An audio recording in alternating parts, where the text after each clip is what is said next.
Hospital నేను పలకరించి కిందికి వస్తున్నా. ఒక ముస్లిం లేడీ, ఒక పెద్ద మనిషి వచ్చి నా చేయి పట్టుకుంది. బిడ్డ ఆగాగాగు అంటే ఏందమ్మా అంటే మందిలో వచ్చింది, అడ్డం పడ్డది. ఆగు నువ్వు అక్కడ ఆగు అనే. ఏమమ్మా అంటే ఏం లేదు, కేసీఆర్ గారికి ఒక మాట చెప్పు.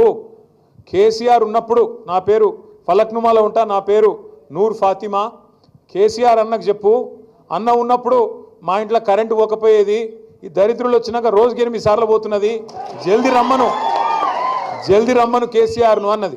అంటే ఎట్లమ్మా ఏం చేస్తాము, ఒక ఓటుకు తప్పు ఓటుకు మరి శిక్ష 5 ఏళ్ళు కదా, ఏం చేయాలి నేను అని నేనంటే, ఏదన్నా ఉపాయం చూడు బిడ్డ, ఏదన్నా చూడరాదు మీరు అందరు కలిసి అంటున్నది. ఉపాయం ఏం లేదు, ఉపాయం ఒకటే. ఏ 10 మంది సన్నాసులైతే మన పార్టీ నుంచి పోయినరో ఆ 10 మంది సన్నాసులకు రేపటి రోజున ఉప ఎన్నికల్లో గద్వాలతో సహా కర్రు గాల్చి వాత పెట్టడమే ఉపాయం తప్ప వేరేం లేదు. మీ అందరికీ నేను మాటిస్తా ఉన్నా, వీళ్ళు వాళ్ళు అని కాదు, మీ ఎమ్మెల్యే పేరు తీసుకునే అక్కర కూడా లేదు. ఎందుకంటే కుండ పగిలితే పగిలింది కానీ కుక్క బుద్ధి తెలిసింది అని ఎవడు మనోడో ఎవడు దుర్మార్గంగా మనతో నుండి వెన్నుపోటు పొడిచేటోడో మనకు అర్థమైంది ఇవాళ. కాబట్టి అట్లాంటి వాళ్ళ పేర్లు తీసుకొని వాళ్ళను పెద్దోళ్ళని చేయాల్సిన అవసరం లేదు.